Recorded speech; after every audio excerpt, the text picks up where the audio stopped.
Here at Sports and Songs, we use Anchor.fm as our platform for our podcasts. If you haven't heard about Anchor, it's the easiest way to make a podcast. Let me explain. Number one, it's free.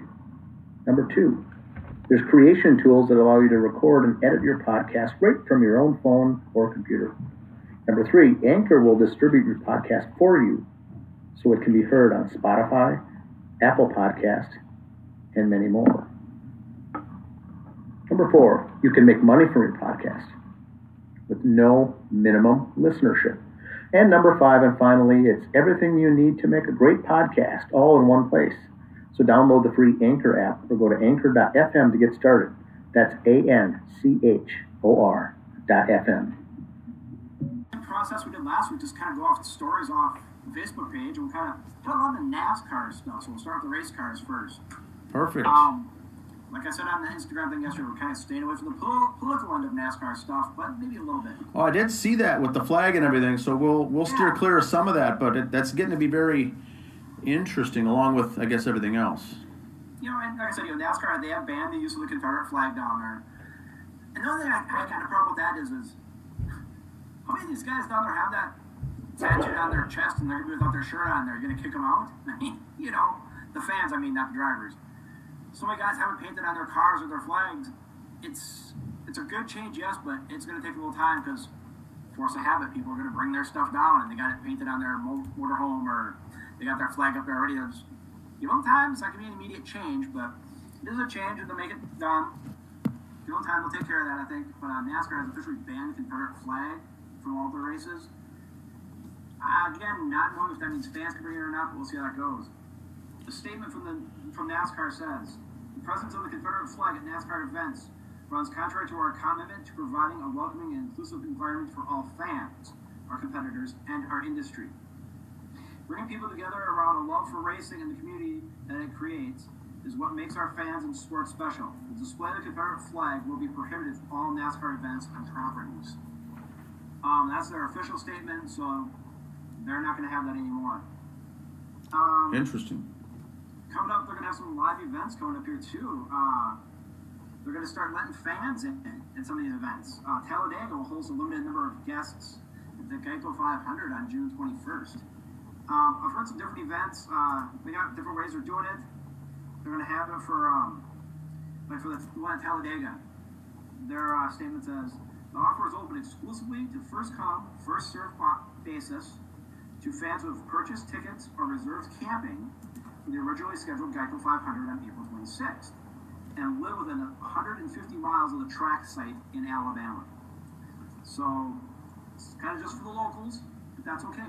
Some fans are better than done. We're slowly getting back into it here. NASCAR has also changed some of their dates coming up for races because of the COVID-19 reschedule stuff. If you notice, they've kind of done 2 races at the same track in a week, trying to get all the races in without moving people around, which is fine. There's an updated schedule. There's stuff up there. And one thing that was brought up is this year their 4th of July race is in Indianapolis. Usually that race is always held every year at Daytona Beach. It's Firecracker 400. 4th of July weekend. It's always been at Daytona. So I looked it up. I'm like, hell, So here it is. I got the... Firecracker 400 is leaving Daytona Beach. Yeah, here's the image up there now for the 4th of July weekend for NASCAR. In Indianapolis, like you said. Interesting. Yeah. DIS, which is Daytona International Speedway, NASCAR Series Summer Race, is part of the mass shuffling of the schedule for 2020. The Coke Zero Sugar 400, which is the Speedway will host on the 4th of July weekend, since it opened in 1959. We moved to August 29th this year. It's being moved to Indianapolis Speedway this year just because, again, the whole COVID-19 thing's moving around. And we'll be back at Daytona next year for that weekend. So they'll plan your trips down there for that. Those planning trips this year anyway. Still planning to do it next year for that one there. Homestead Miami Speedway also has we're invited to 1,000 guests at the Homestead Air Reserve Base and U.S. Southern Command for the Doral races on Sunday. So that's kind of nice there too. They're inviting some of the military and stuff over to watch. That's kind of a neat thing to do. They're inviting them in, and this is from the postponed races back in April. NASCAR also, they had a thing, they had a thing this week, because of the heat. If you notice on their Bubba Wallace, we got out of his car. You gotta remember, these guys are racing in 100-degree heat. They got these fire suits on. It's like any other sport, man. Give them 5-10 minutes afterwards before you start talking to him. I felt embarrassed for Bubba. He passed out during the interview live on TV. Had to be embarrassing. It's like any other sport. Give them 5-10 minutes afterwards. Don't get as they're jumping out of the car. NASCAR again has one big thing coming up this June 16th. It'll be on the NBC Sports Network channel. You can find that on your cable system every now and then. They got some good stuff on there. But they're going to have the NASCAR Hall of Fame class. And they introduced those at 10 guys inducted into the class this year. The NASCAR Hall of Fame, and there they are. Neil Bonnet, Jeff Burton, Carl Edwards, Harry Gant. I remember those as a kid when I first started watching racing, following those names, seeing them race. Of course, Dale Jr., a lot of people know that. Some of their names on the Ricky Rudd, I remember seeing him. Some of the guys were just kind of getting out of it before I got in, so I'm not real familiar with their careers. I'm not one to say if they deserve or not. I mean, NASCAR's no idiots. They don't put you in just because you had a popular name. The rest was, what about Dale Jr.? He had a good career. Okay, yes, he had a good name too, but he's maybe going in a little sooner than normal because of his name. But a deserving shot for all those guys, so congratulations to them. June 16th, NBC Sports Network will have that on. You can watch that there. Again, NASCAR has made a lot of changes lately. Bubba Wallace, like I mentioned earlier, he is the only African-American NASCAR driver. So a lot of attention's on him. Feel kind of bad for the guy, but he's kind of been the spokesman for the sport. And he's done a real classy job at it. He's been a good spokesman. Let's just put it that way. Have you seen any interviews with him? I think he's done a good job speaking to the points and not getting carried away with stuff. So kudos to Bubba for keeping it to the point and not getting over carried away with it. But there is other sports going on. We'll get to those now. I said that was kind of the NASCAR rant, if you will. Other sports are getting going now too. The NBA, the governor said that they're going to start resuming their season for 22 teams coming up with playoffs in Orlando. 22 teams? I said yes. That's not all the teams. The bottom feeders aren't going, which is the Timberwolves. The Timberwolves have issued, and a lot of these other teams said, hey, if our guys don't go, that's going to be like 10 months without them playing basketball. They're kind of volunteering their services, like, hey, can our players come down and help practice and work out with guys? We scrimmage against them. So, just so they can stay in the loop and stay in shape. But the NBA is planning their season to start again. Again, I don't know the official format, how they're doing it. It's still have a work in progress, the games and the locations. I know it's going to be at Disney down there. It's going to all be in one spot. I don't know how the NBA is going to do for travel dates, because you're not traveling, you're there. But for TV reasons, I don't know what the exact TV deal is. That's kind of a fight between TNT and ESPN for them to have. ESPN has ESPN, ESPN2, and other networks to play it on. TNT also owns TBS and some other channels. But I don't know how many arenas they're going to have access to officially for that. So you just have to keep an eye open. Watch our Facebook page, Instagram page. We'll keep you posted. But NBA is having 22 teams in. Bottom four are going to be like in a round robin to cut it down some more. Be kind of a little different format, something fun. Viewer friendly, I think they're kind of looking for on this. So kind of tournament format. So let's keep that going there. Major League Baseball. The commissioner, I'm not a fan of the commissioner, sorry. We are not friends on Facebook. We do not send Christmas cards to each other. But he said they will be playing baseball this year. He did make a statement on MLB Network before the draft the other night, saying they might have to go back to their original date they had. They have so many different agreements you've seen on our Facebook page. 82 game schedule, 144 game schedule, 75 game schedule, full pay, half pay, 75% pay. They're hammering out. They have said 4th of July weekend. They want to start spring training again, resume spring training, get them all back in shape. I'm sure that's kind of a good idea, I think, in a way. Give them a lockdown date. If we got to get this settled, what are we going to do for pay, what are we going to do for this, that, and everything. Also, some other things they brought up is with their contracts coming up, and they'll probably try it now during the shortened season, the universal DH. I'm not a DH fan, National League guy, so you're playing, you're the pitcher, you're back. That's the way it is. But with early games, so much, not everything else, they do need to unify that in a way. If they're going to go universal DH, great, let's do it, let's get it all over with. Let's hammer that out. And also, now is the time baseball might geographically realign some of the divisions. With expansion, when the Astros went to the American League and the Brewers went to the National League with expansion a few years ago, they might tweak a few teams around and do some things there. I haven't heard about guys switching leagues or teams switching leagues per se, but I think the divisions will be more geographically friendly coming up to cut down on travel and expenses for that. Cut down on travel, you can sneak in more doubleheaders because guys can have a day off afterwards, day off of rest, not per se day off of travel from Los Angeles to Atlanta. They can have an actual day off to rest. So let's hope that comes up good for them. Hope we get all that worked out here. Because I'd hate to see a shortened season this year because of the COVID-19, and then in a year or two, a straight shortened season. So let's get this going and let's get this figured out. Major League Baseball. Like I said, speaking of baseball the other day, they had their draft this week. They cut it down to just 6 rounds because of the COVID-19. And they kind of did it the way football did, where everybody was at home watching, which is fine. I kind of enjoyed it. I had a list of the first overall picks the last 10 years. And I just put that on the Facebook just to kind of show you some of these names. Hockey and baseball are one of those sports where you're drafted out of high school or college. You're not going pro right away like in football and basketball. So you see Bryce Harper was the number one draft pick in 2010. Garrett Cole, Carlos Carrera. In the league now. So it takes a few years to go through. There's a few exceptions, don't get me wrong. Guys come up right away. Jim Abbott never played minor league ball. A lot of these guys are just coming up now. Royce Lewis for the Twins are on 17. He was the number 1 pick. There's odds on a couple years he might be up. So some guys are a little faster, some not. Speaking of picks, Max Meyer of the Gophers. We've talked about him a lot here on the program. He was actually went higher than we thought. He was the number 3 overall pick in the first round for the Miami Marlins. Saw some stuff today. The Marlins are even saying he might be in a year or two. They say they think he's major league ready. They like his stuff. They like his form. I think it's his slider and his fastball. It sounds like, and he's very fluid pitcher, and he could be up there very quick. Yeah, they like his mechanics too. I heard the one guy saying, do little things. He goes, look at his head when he goes. Look at his hips. It's all there. I think, like Max even said earlier, he goes, I'm a Minnesota kid. We don't play year round. I play hockey half the year. So he's just got to get that year-round physical shape, I think. So a year or two, get him set up for that.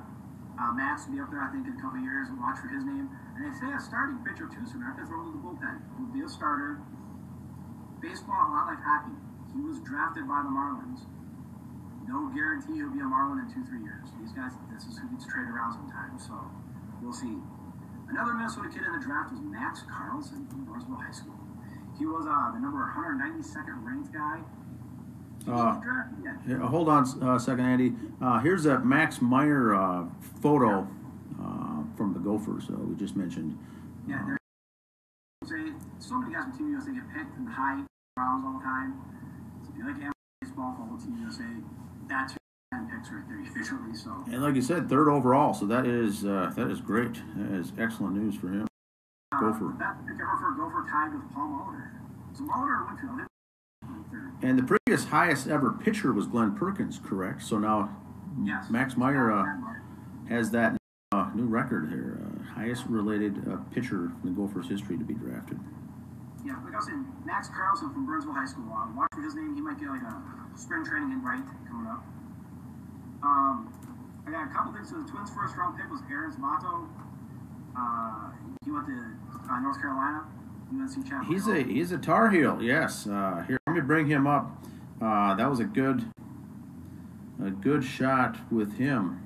And, there we go. He was a nice pickup. Fans said a couple weeks ago they want to talk more about North Carolina. Here we go, North Carolina. Tar Heels, baby. He's a good kid. He'll be coming up. Big kid too. So he'll be up in a while, I believe. First base. We got a bunch of first base now. So again. He may not be a Twin in a few years, but I would look for that name, 5-6 years being in the majors. Yeah, they're comparing him to Pete Alonso. Yes, the polar bear, as we call him. And he's 6'2", 230 from North Carolina, and he's kind of a strange situation where he's a sophomore eligible draft. Usually you're coming out after your freshman year or after your junior year, but he, because I'm not sure if it was an injury or not, but he just finished his sophomore season. So that number 1 pick for the Twins, that will be good. Very interesting. And then, of course, we got to keep our Mets.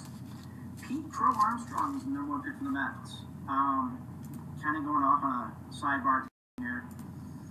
I don't know how many. That was Pete's parents were in the TV show Heroes. John Armstrong. Oh, really? Crow was also on the show.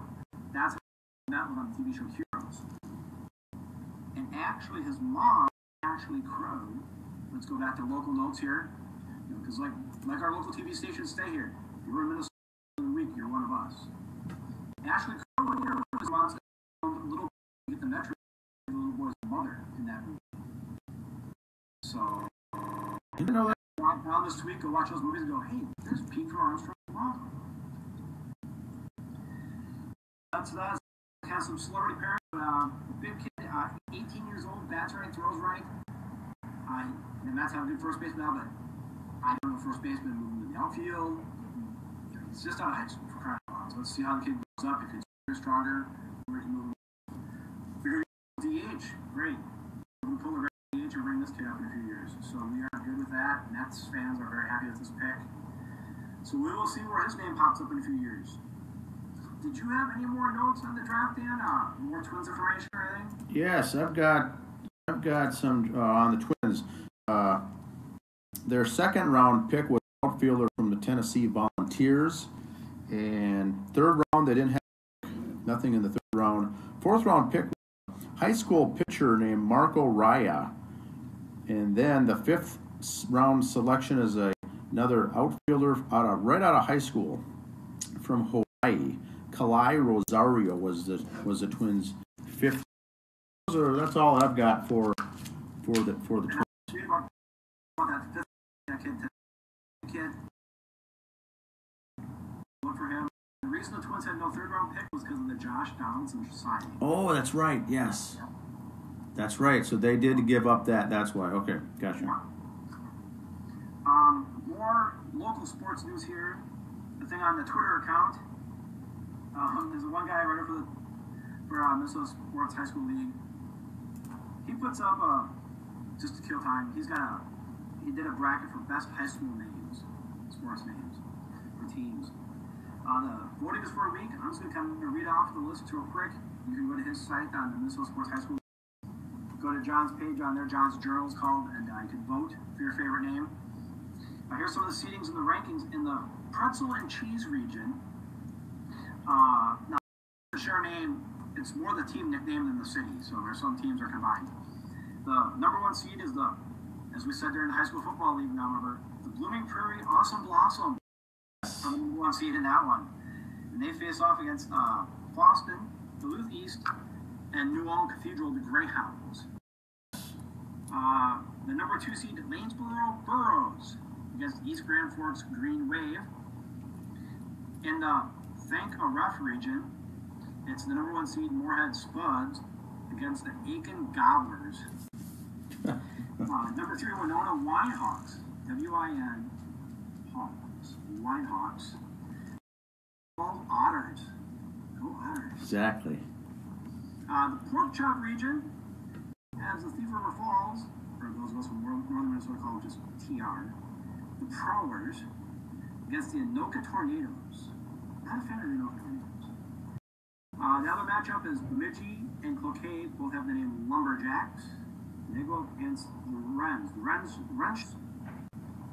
in the Beaver Light, Minnesota region is the number one seed Savo Rabbits against the Two Harbors Agates. And the number six seed, there's some upsets we'll coming up. This number six seed Eastview Lightning against the Howley Nuggets. And you can go follow that out.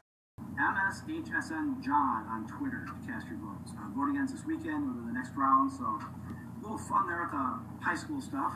So that's always good with the nicknames. It's always good. A couple of things we have here from our Facebook stuff. I just want to lighten up the mood here a little bit. The meme of the week. A new part of the show we'll have here. I do have. Here we go. Here, I'll bring it up.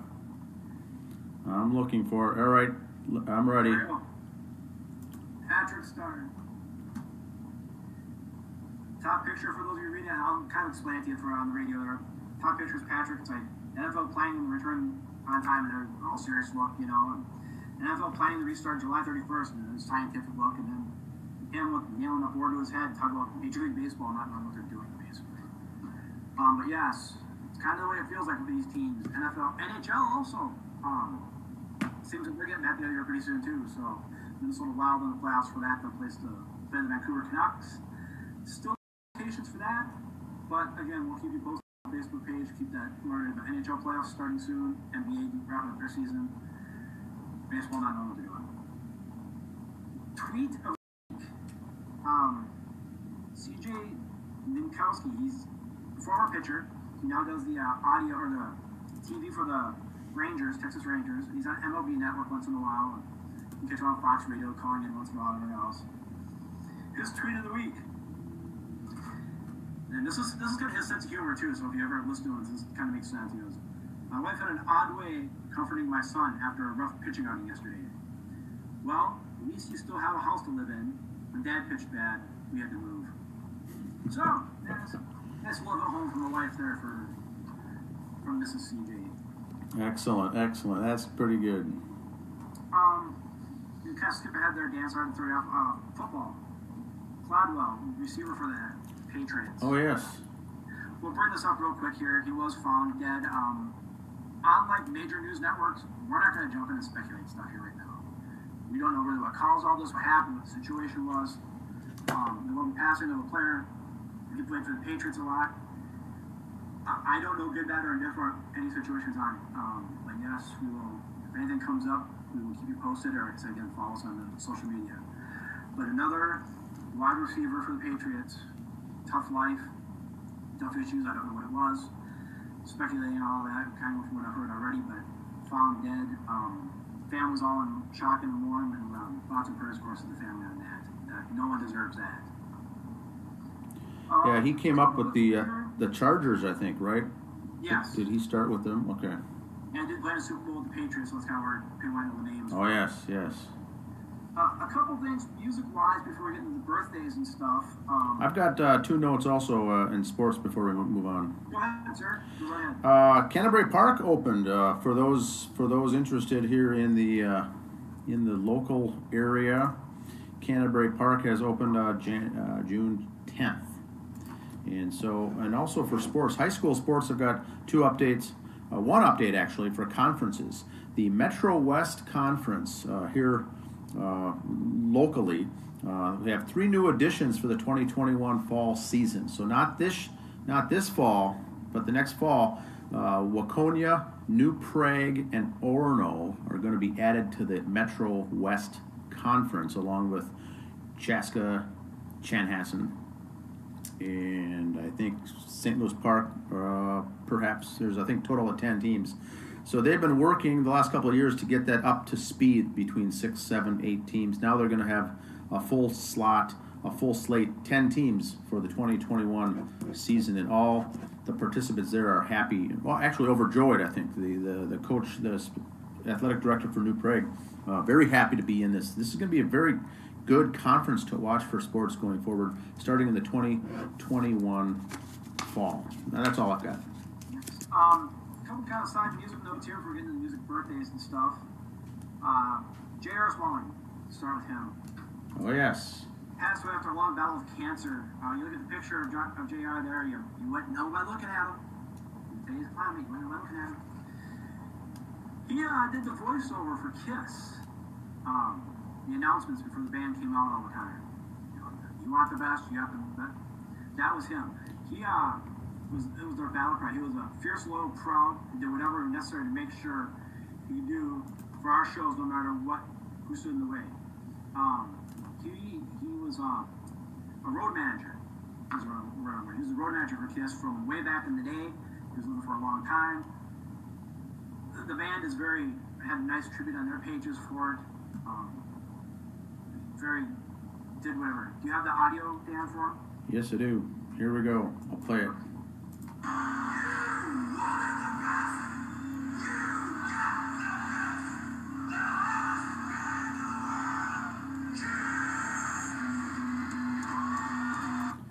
Yeah, so that's what he was known for. Like that voice came out of him, Yeah, he was known for that, and anyone who has attended a Kiss concert ever, that precedes every show. That became legend, and in fact, one of their greatest hits albums was called that. You wanted the best, you got the best. Yeah. And one more thing before we go to birthdays and history. Saturday night, 7 p.m. I checked it out right before we came on here to make sure. Hairball live Saturday night. It's going to be a Facebook Live only, so you got Hairball's page on Facebook. I know some of the different guys from Hairball have done stuff, live recordings from their home during the whole COVID-19 thing. But nice weather, sit out on your deck, have your laptop out there, your phone. Let's do a little Hairball music Saturday night, 7 p.m. on their Facebook page. I see. So it's a Facebook event. Okay. Yeah. I see. And this is a pure fan of Hairball doing it. This is not an advertisement. I'm a little happy if you guys want to give me a check. Just send it over. We'll take care of it. But this is just a pure fan pushing it. Get you back in some music scenes, some concert scenes, stuff like that. That's fun. They're starting to redo concerts right now. Keep that up with that. Well, okay. That sounds awesome. We can cut over to the next segment, I think, here. And sports birthdays next, yes. Awesome.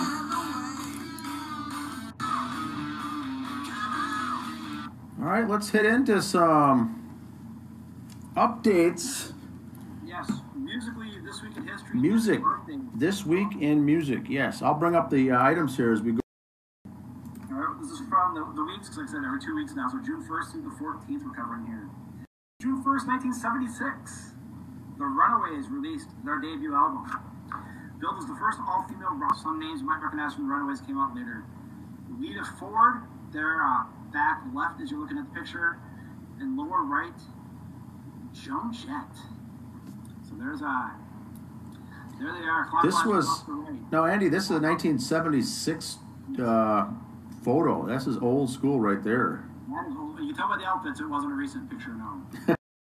Lita Ford, Sandy West, Jackie Fox, Joan Jett, and Cherry Carey. Sitting there they are. That's the girl who changed people a few times through, but that's the original band of the Runaways. Very nice rock music. I mean, if you like Lita Ford and Joan Jett, actually a few years ago, when Brian Johnson at AC/DC went down with his hearing problems, before Axl Rose took over, she was one of the people AC/DC was thinking of bringing in. Oh. That would have been worth watching because she's a great singer to see her perform some of those songs. It would have been kind of neat. June 2nd, speaking of girl bands, Nikki Steele, bassist for the Bangles, was born Susan Nancy Thomas in Pasadena, California. And she was an early member of the Runaways, so she filled in for those girls when they left. But Nikki Steele, bassist for the Bangles. Remember the Bangles, Walk Like an Egyptian. I just remember the house with the Bangles. The rest is kind of blurry to me. But I didn't even know there's 3 other people until after I, But yeah. So that's them. There they are, the Bangles.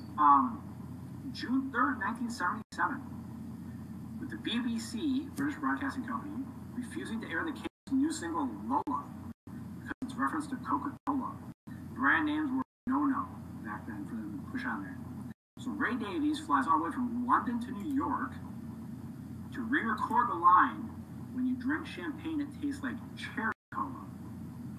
So that's how that happened. Yeah, interesting.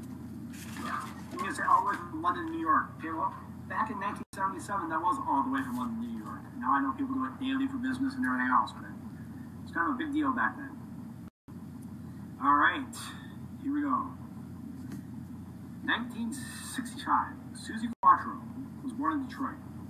She makes her musical mark in England, where she moves to in 71.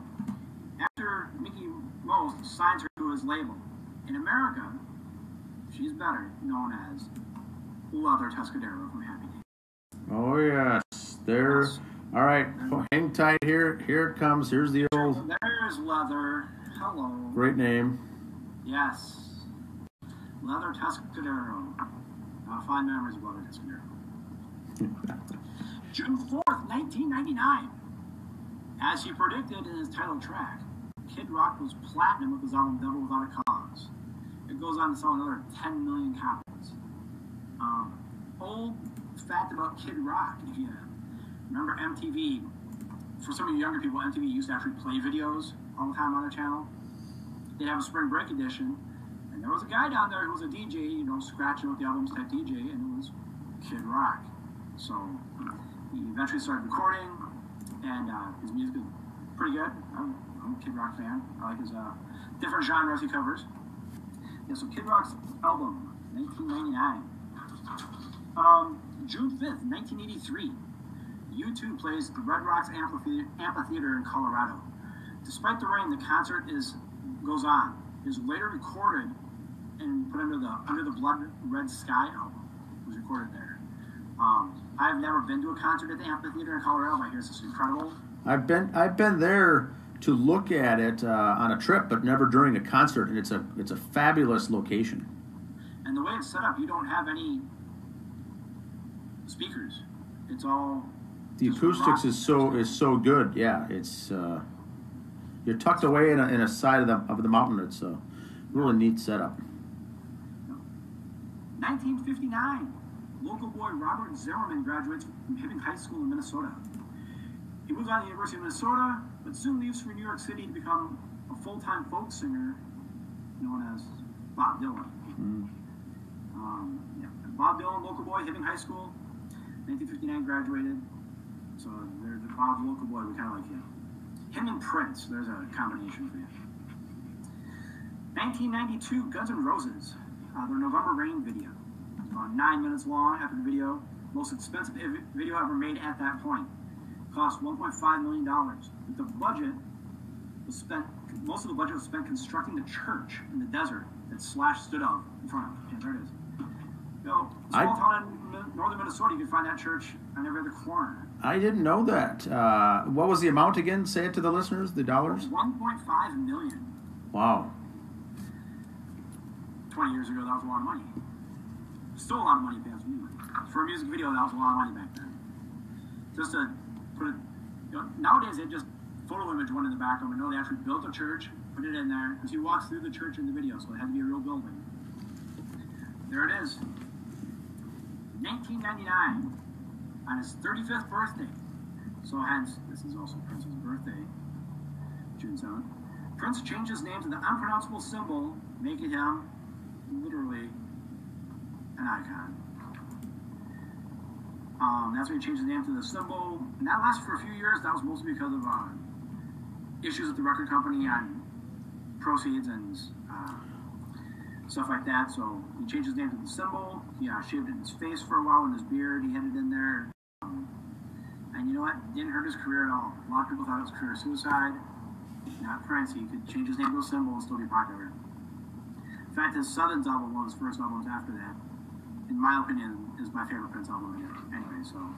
Yeah, they had a lot of restrictions on what he could and could not do, and the contract was all drawn up in his name. You know, everything was related to Prince, so he didn't like it. There was no really way to fight it.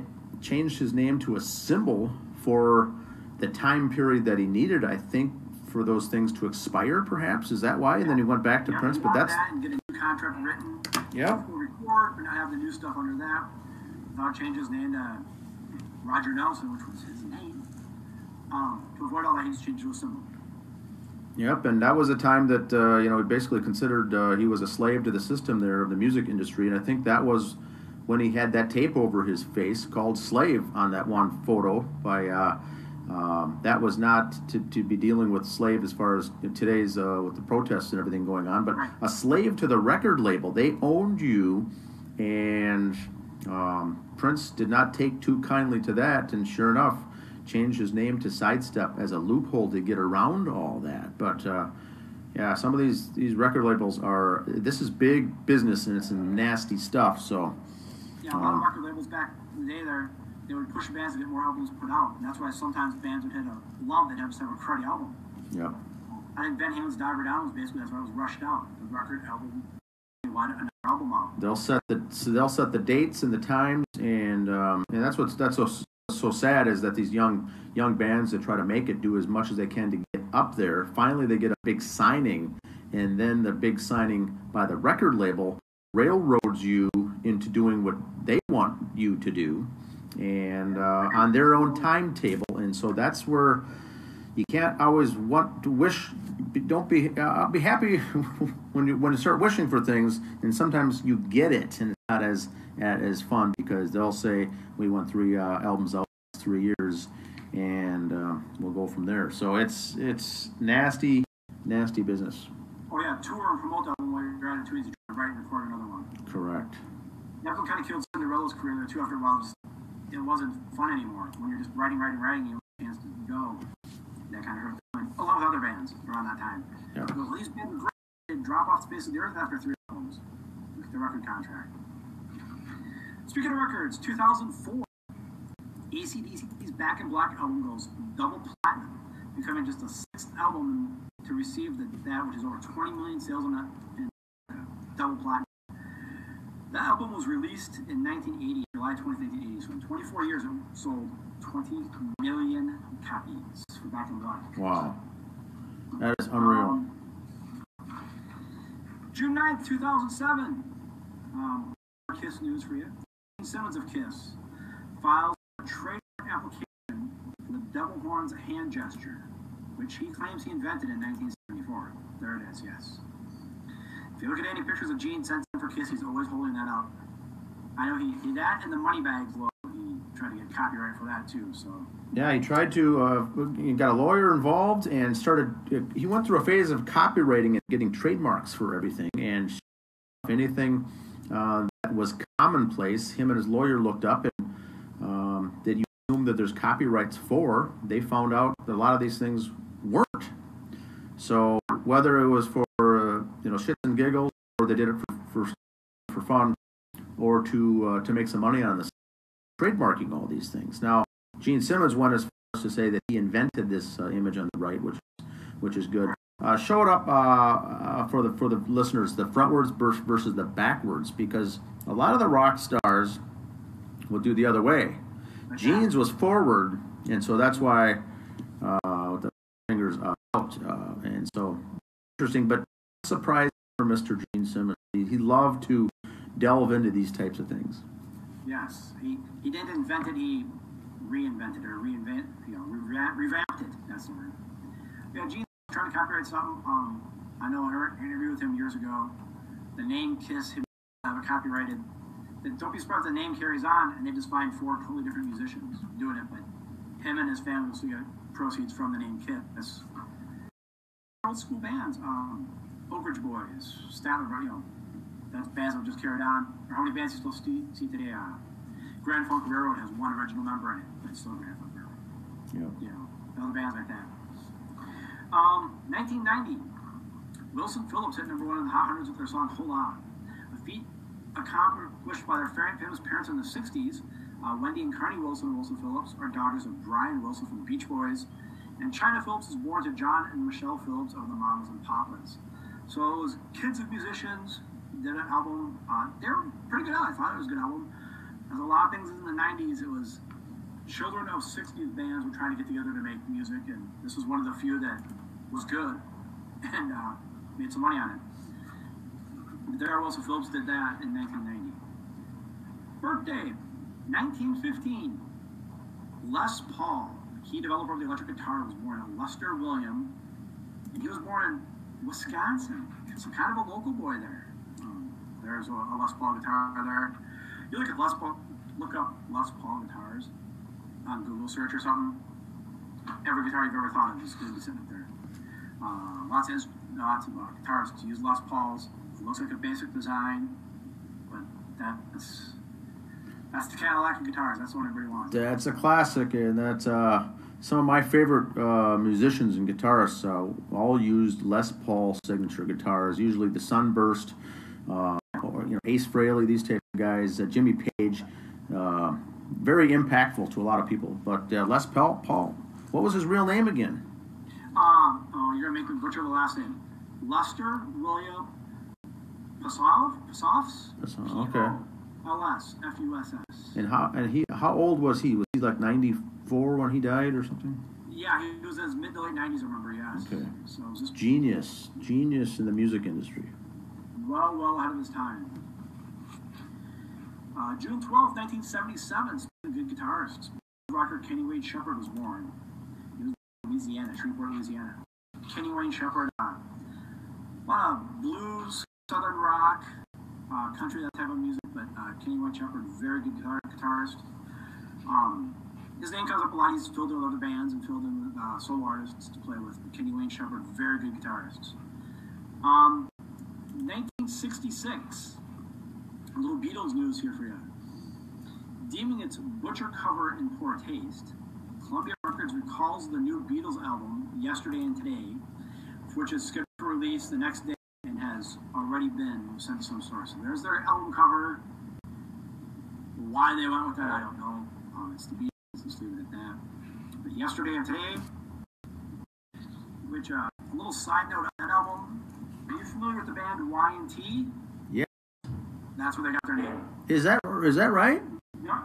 They were Beatles fans from Yesterday and Today. Y&T, yes, a rock band in the 80s. Summertime Girls, yes. Did not know that. Yep. That's what I got for music. Let's go to the sport birthdays and calendar for the last 2 weeks in history. June 1st, 1925. New York Yankees member Lou Gehrig begins his 2,130 consecutive game streak when he pinch hit. That's right. Or Pee Wee Weininger. Now, the story is that he pinch hit and filled in because he had a migraine and didn't want to play. So Gehrig goes in, and 2,000 games later, 2012, Mets pitcher Johan Santana throws the first no-hitter in the 50-year career of the Mets by beating the St. Louis Cardinals 8-0. A few things about that game. A, Johan Santana, former Twin, great pitcher. B, it was against the St. Louis Cardinals, couldn't have no better team. The sad thing was, at that time, pitchers were really getting their pitch counted. They weren't going over so many. Johan threw so many pitches in that game. If you look at his numbers, he was really never the same after that. So, went out with a bang, if you will. Only no-hitter in Mets history, number 5'7" there, Johan Santana. June 2nd, 1935, Babe Ruth, 40, announces his retirement as a player. Babe did try managing for a while afterward. He was 40 when he retired, so he did play a pretty good career considering all his health issues at the time. He made it to 40. June 4th, 1974. NFL grants a franchise to the Seattle Seahawks, who played in the Kingdom there for a while. One of the first West Coast, Pacific Coast teams at Northern Pacific Coast. Up in the north, though, they had some teams in California. Now you kind of went up north, and a lot of people travel and everything else. But you know what? It's no farther to go from Denver to Seattle than Denver to LA, or from here to Seattle or here to LA. They just all thought it was so foreign to go way up there. But we've gotten over that. But yeah, Seattle, 1974, the NFL granted them, I think it was 76 or 77, they started playing. There they go. Jim Zorn was one of their first quarterbacks who ended up being a quarterback coach for the Gophers, I believe, for a while in the NFL. Steve Largent, one of the greatest receivers of all time, went on to serve in Congress for a few years. So they've had some good players there. Pretty nice little team and area up there. They kind of got the market to themselves up there in the Pacific Northwest. June 6th, 1992, New York Mets first baseman Eddie Murray records his 1,510 RBI during a 15-1 thrashing of the Pittsburgh Pirates. It's an all-time RBI leader for switch hitters. So, one of the few switch hitting categories that Pete Rose is not first in is RBIs. Eddie Murphy has that distinction right there. Eddie Murray, one of the best. June 9th, 1966, 5 Minnesota Twins. Richie Rollins, Zoilo Visardes, Tony Oliva, Dan Archer, and Harlan Killebrew all home in the 7th inning as the Twins beat the A's 9-4. So I think about 5 home runs in a game, big deal. That was all in 1 inning. In 1 inning, that is unbelievable. That's really weird to hear that. Yeah, I thought, wow, that's 5 and a home. I had to read it twice. I had 5 home runs in a game, big deal. Oh wait, that was 1 inning. So there you go. And some games on there too. It wasn't like, you know, there were Harmon and Zoilo and Tony, guys you expect to hit home runs, so that was good. June 10th, 1921. Babe Ruth becomes the all-time home run champ with 120. You used to get that number now, 120 home runs. That's like 4 years for some guys, 3 years. You know, Pete Alonso had 50-some last year, so he 2 years he could beat that record already. Home runs were not a big thing back then in baseball. That's a rare stat. The 120. What year was it? Babe Ruth passed it in 1921. And that was all the rage. Almost 2 years. Yeah. 1913. Birthday.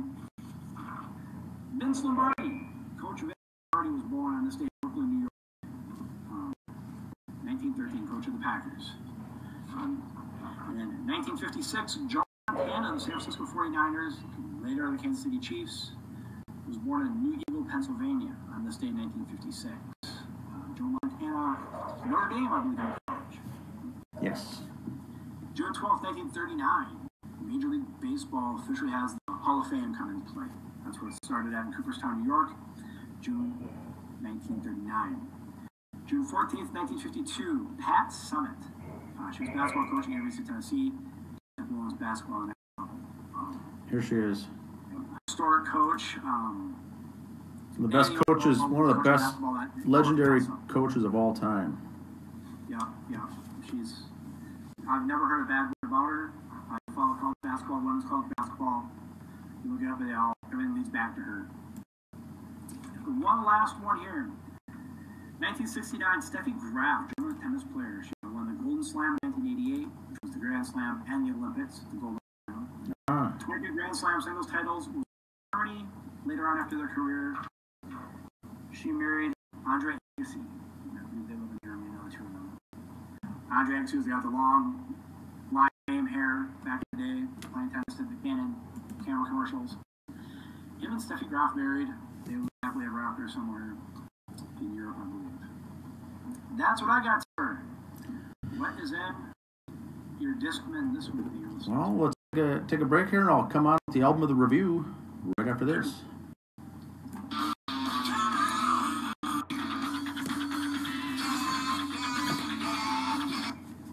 Alrighty, album of the week this week. I'm getting my notes here together. It's a super group. Today's is a super group and Audio Slave. It's going to be Audio Slave, their debut album right there. And so that's what I'm going to go through next. So let's get to this here. Let's see. All right. Audio Slave album. Audio Slave album, debut album by American rock supergroup Audio Slave. It was first released on November 18th, 2002. Now, here is the band right there. It released through Epic Records and Interscope Records. Album features hit singles Cochise, Show Me How to Live, What You Are, Like a Stone, and I Am the Highway. The album was later certified triple platinum. So, Andy, you had mentioned earlier in the show the AC/DC album Back in Black that sold, was it 20 million? Yeah. 20 million, big time. Platinum is huge, which is 1 million. Audio Slave's album here sold 3 million copies. And the interesting thing there is Audio Slave was formed after Zach De La Rocha left Rage Against the Machine. Now, I was never a big fan of Rage Against the Machine. I never really liked those guys. Zach left, which left the band without a vocalist. Chris Cornell was no longer in Soundgarden after they broke up, and Chris Cornell comes over, becomes the lead singer. They form a band, rename themselves Audio Slave, and very heavy metal. They released a total of 3 albums. The last one was more of a funk. Tom Morello in there with the guitar work by him. But this first album was very good. In fact, it had 14 songs in the album, and the song "Like a Stone" was nominated in the 2004 Grammys for Best Hard Rock Performance. This album is 60. And Rage just changed lead singers. Yes, like we mentioned before, the name change. It's really the same band. It's a 65-minute CD, which is very long. Produced by Rubin, and they wanted to bring in a lead singer, and Ruben is the one who recommended bringing in Chris Cornell, who was working on a solo at the time. He came in, didn't come in yet, but he said he played a song to the members of Rage Against the Machine. The song was a Soundgarden song called Slaves and Bulldozers, very heavy, wide-ranging vocals. And they said, oh, yes, we have to get this guy. And Chris Cornell dropped his solo project that he was working on, shelved it for the time being, joined in with this group, and they got together. They wrote 21 songs in the first 19 days of rehearsal. Began working on the album in the studio in late May 2000. Songs were first heard from this album when 13 tracks were released, or leaked, I should say. Some demo tracks were leaked onto various peer-to-peer share hosting. Some of these sites that came out, was it LimeWire? And so people were stealing and downloading all these music. Someone released demo tracks. Remember, this group just got together, and they were going to be this super group, and they wanted to have everything fine-tuned and ready to go to release their first album because everyone was expecting so much. Well, what got leaked out there was some demo tracks that were very rough cuts and not very good. Tom Morello, the guitarist, said it was very frustrating, especially with a band like this. There was a certain amount of expectation. And he blamed it on, he said, what I think happened, he blamed, quote, some jackass intern at Bad Animal Studios in Seattle probably demos and put them on the internet without the band's permission. And once again, in Seattle, and Chris Cornell from Soundgarden from Seattle, Bad Animals Studio, once again from Seattle, relating back to the band Heart. That was Heart, yeah. That was Heart. A lot of connections there, too. He believes a intern working there at the record studio got it out there. And then they finally get the songs done and ready to be released, but the band was nearly derailed before the album's released because Chris Cornell was going through alcohol problems, and which even canceled a slot for the band on the Ozfest tour that year. And so there's even rumor that Cornell had checked him into some drug rehab at the time. So lots of rumors. Remember, they got together in early 2001. They had most of the recording studio and the songs done in May and June of 2001. Now here we are in 2002. Ozfest portion was canceled, and he later confirmed it in an interview that Cornell had checked himself into alcohol rehab with an interview with Metal Hammer magazine that was conducted from a clinic payphone. So Cornell heads out to a payphone outside, does the interview, and says, yes, it's true, I am in here. He had gone in and out of alcohol problems, and then once he got himself cleaned up after this, stayed sober for the next how many years? 2002, before he died in 2017, was sober, clean and sober, but really had issues going through this with the slave. And he said he was going through, quote, a horrible personal crisis during the record, and then stayed in rehab for 2 months, and it actually involved separating from his wife at the time, who was Susan Silver, I think, at the time, who was the manager for, I think, Alice in Chains early on, also from Seattle. So he was going through a lot of things. Got the problems ironed out, remained sober until his passing in 2017. The band toured through 2003 and rested in 2004 to get ready for their second album. And the strange thing with Audioslave, many don't know this, and I'm probably one of the few who think this, is that a lot of their songs are actually Christian-based rock songs with the lyrics really to do with faith, and including God and or Jesus in a lot of the songs and a lot of the music. And so the second album was called Out of Exile, kind of relating back to the Moses times, and their last album was called Revelations, the last book of the Bible. Now, the artwork, if you look at the bottom left here of the album cover up, that big, huge kind of eternal flame, that was designed by Storm Thorgan, the was best known for his work on some Pink Floyd album covers. Very good. They wanted to have a volcanic, an eternal flame, a graphic flame, like a volcanic island. And so that's what they had. At first they had a naked man standing on the left-hand side of it staring at this flame. They said, no, that's kind of creepy, so they put clothes on him. If you zoom in, you can see the man down at the bottom left standing at that flame. At first it was a naked man looking at the flame. We were not, quote, entirely sure of the nude figure. They said, scrap that. But he did some Pink Floyd work.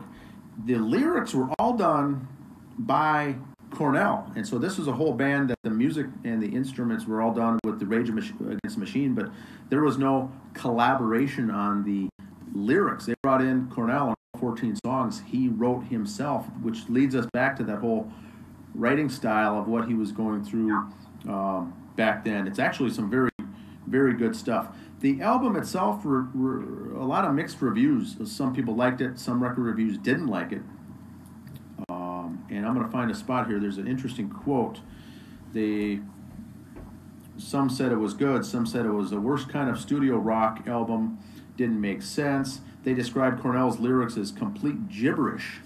And so I think that is true. If you don't know what he's talking about in the lyrics, it would be complete gibberish. But this is a man very much in tune with things. This album was ranked 281st out of Hard Rock Magazine's book of the top 500 greatest rock and metal albums of all time.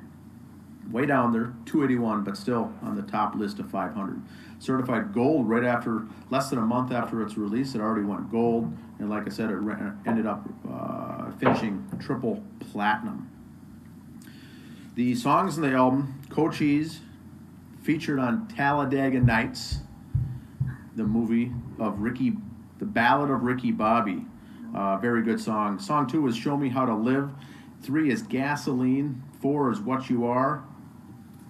Like a Stone is song number 5. Very much a faith-based song. Set It Off. Shadow on the Sun, song 7. Also big, very faith songs. Number 8, I Am the Highway. This very same thing. You're going to understand the lyrics if you understand it. Very deep meanings to some of these songs. Number 9, the song Exploder is about a wrongly convicted man serving time in prison who has enough faith that he's not actually worried about it and goes about his life just fine. It's a whole song about someone who serving life in prison when they didn't commit the crime. Song 10 is called Hypnotize. That's about sharing the wealth. You don't know what you've got. Don't keep all your good luck to yourself. Don't keep all your good luck to yourself. Share it. Song 11 is Bring 'Em Back Alive. 12 is Light My Way. 13 is Getaway Car. And the song Last Remaining Light is song 14 on the album. Like I said, it goes 65 minutes. It was released later as a dual disc with the bonus track Give. If you look at the lyrics to the song track to Give, it's about how important it is to give rather than always taking, always giving. He said the best thing to do is to watch someone's look in their eyes as you give them a gift, as you give something to someone else and look them in the eyes. Chris Cornell was very much in tune and going through whatever he was going through at the time, but very deep lyrics. Cornell on the vocals, Tim Comerford on the bass, Brad Wilk on drums, and the ever-popular Tom Morello on the guitars.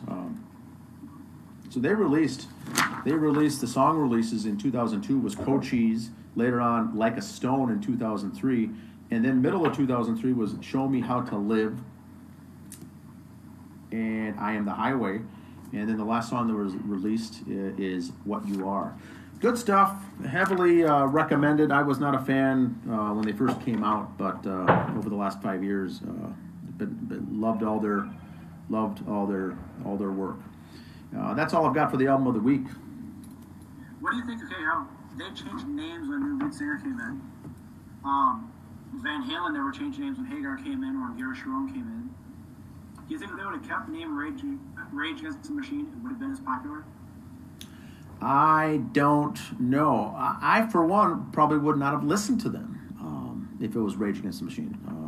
But But who knows? Audioslave was a little different. Like I said, they released 3 albums in their tenure, all very good songs. But it's a different kind of a mix. It takes several times through to get it to grow. And then when it does, it grows on you. But some very good music videos come out of these albums. But once again, I'm a Chris Cornell fan. I like almost anything he's done, and so that's why I like it here myself. You got to it eventually because you heard Cornell's on there. You probably would have got to it eventually. Then I would have got to it eventually anyway, because he was on there. Now, recently, with all the politics going on, we don't like to stray too far from our show, but Morello, very interesting. Tom Morello has always been very vocal on his thoughts on social justice and politics and things like that, and that's probably part of the reason they named themselves Rage Against the Machine. But I think that was funny. This very last week, just a day or two ago on Twitter, someone called him out, Tom Morello, just with all the protests and the riots going on. Says, Tom, you need to stay out of your politics, stay in music, and shut up about your politics belief. And his answer was, well, I've been doing this my whole life. It's almost like Ted Nugent, speaking out on certain things. It comes second nature to him. So it's very interesting. But I do like Nirvana, the bassist from Nirvana. Yes. I saw Twitter getting political the last couple of weeks of all this. And I don't like this. I don't like to see that either. But the guys who's always done it, Morello's always done it. But Nugent the same way. But it was funny the response, because obviously the person saying it wasn't too big a fan, because you would have known that for the last 20 years. That's all he sings. That's all he writes about anyway. That's all he talks about. So. Welcome to the party, pal. Welcome to the party. So that's it. That's all I've got for this week. Anything more on sports, Andy, or music? Music. I've seen some places are starting to book concerts for October, maybe a little bit. I know we used to give concerts coming up locally. I'm kind of waiting on that. I'll see if anything sticks first. I mean, people are penciling dates in. I don't want to get too excited on stuff. I think the Hairball thing this weekend's going to be pretty cool. I heard Garth Brooks was doing a thing at drive-in movie theaters where it's going to be $10 or $100 a car to get in. Oh, nice. Well, if you got 6 people in your van, you pull in, it's under $20 each. It's a drive-in theater, so I hope your radio works good or your sound is going to be terrible. So he's working on stuff like that this summer. I know we got 4 drive-ins here in the Minnesota area, so keep an ear for that. Where we're going to be. I don't know if it's going to be the Litchfield one or not. I haven't heard. I just heard this story hours before we came on today. So, but that, I know other places are starting to put. He's got even smaller venues, like the Point and Briar Lake and all things like that, are starting to see if they can open up more. They might do some stuff coming up, so keep your ears on the little venues like that. Also, your bar and grill that have the bands in there every now and then, outside shows. See what happens. I know Menace is wanting to play again pretty soon. Hairball's doing their thing. We'll see. Hopefully by next episode we'll get some tour dates for people coming out and go from there. Alrighty, today is June 12th. Thanks for listening, and remember to keep your comments below. We'll certainly use them in future shows. But thanks again for listening, and enjoy your weekend. See ya.